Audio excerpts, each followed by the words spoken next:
Karel du Toit, you are a sculptor, and it seems that animals are the things that give you most inspiration. Is that correct? Yeah, it is. It would be.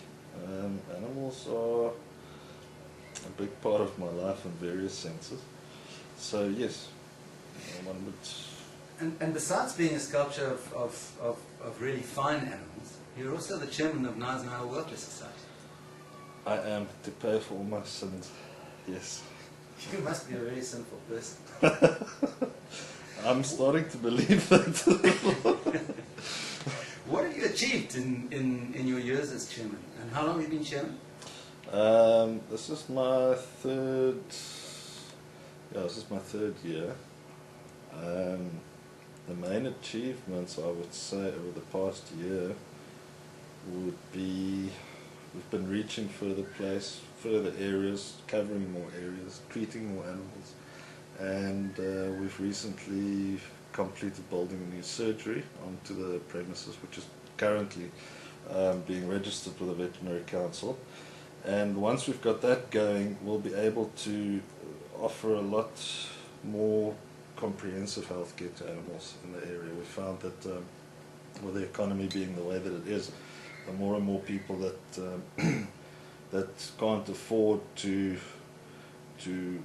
look after the animals the way that it should happen, and we're trying to fill that gap, just to make sure that all animals receive the treatment that they need to get. You've applied your art to your work with animals. How have you done that?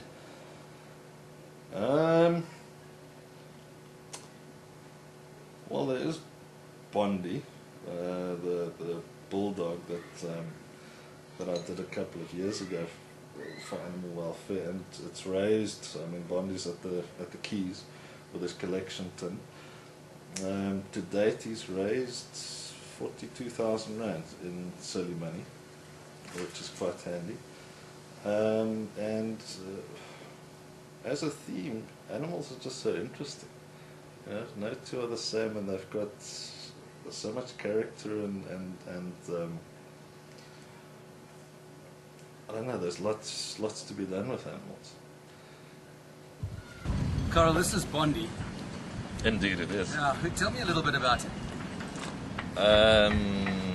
Right, let me see. In January of 1931, no, Bondi was the ship mascot on the HMS Babina that visited Knysna when? In 1931, round about there, somewhere around there. But he was the ship's mascot, and on a march to the town hall, it was, I think, in February or March of that year when we had the heat like we're having now, well, not today, he died of heat stroke, and he was buried on Teeson Island. And with every visit of the Navy during the Oyster Festival, the crew of the ship would go and make his grave shipshape and polish the plaque and sort of remember him.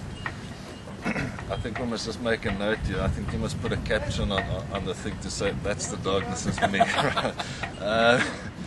And that's him. And his whole story was revisited by Chris Henwood in about 2003, 2004.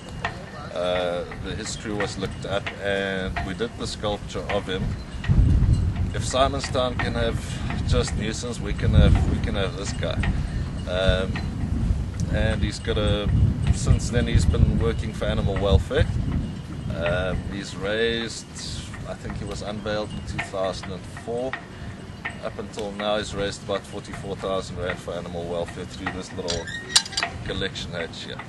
Your sculpture is mostly in bronze, but you're working on a piece of pewter there. What are you working on? Oh yeah, this is a little adventure in pewter.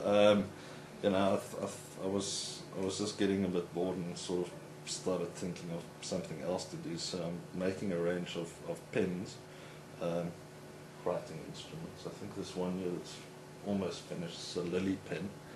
Will end up like that. And it's, you know, change is as good as a holiday, and it's a smaller kind of a thing. Again, back to the economy. pewter is a lot cheaper than bronze.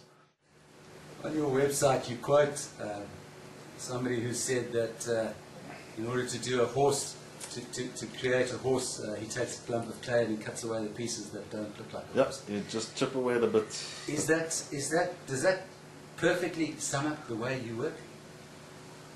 It does. I've always had difficulty. I've spoken to a lot of other artists and sculptors, and people tend to be very methodical, and when they go into something, they would start off by saying, you have to do a drawing first. You've got to make a drawing, and it's got to be a perfect drawing. Then from that drawing, you're going to make an armature of the item. From the armature, then you're fixed. Then you have to fill it up with clay or whatever, and refer back to your picture.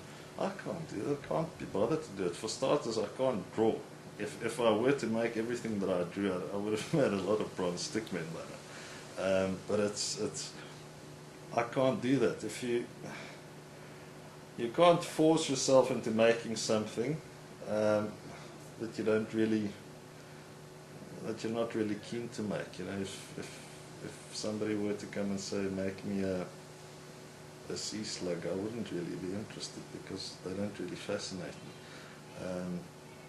But if you're interested in something, you would start making it, and as you go along, you know, you'd fit bits on or take pieces away, and yes, you would take away the bits that don't look like a kingfisher, or you take away the bits that don't look like a warthog, and you'd end up with, sometimes you take away too much then, and it's a bit of a problem.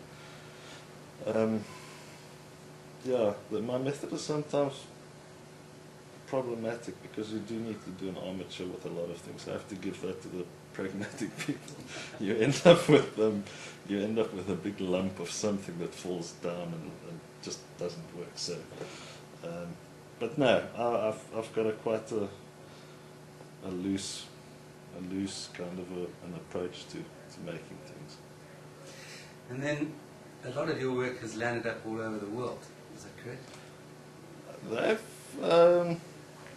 They've gone a couple of places. I know of one particular kingfisher.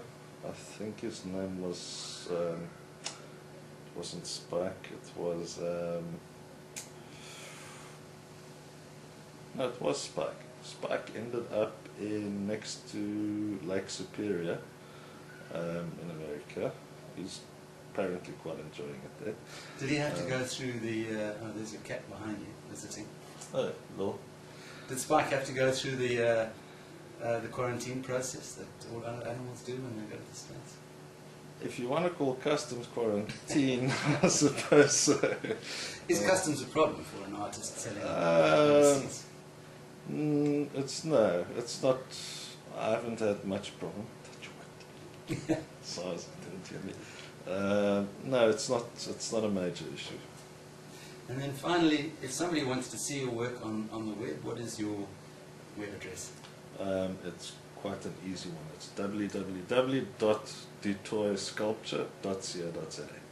Thank you very much, Karel. Thanks, Mart.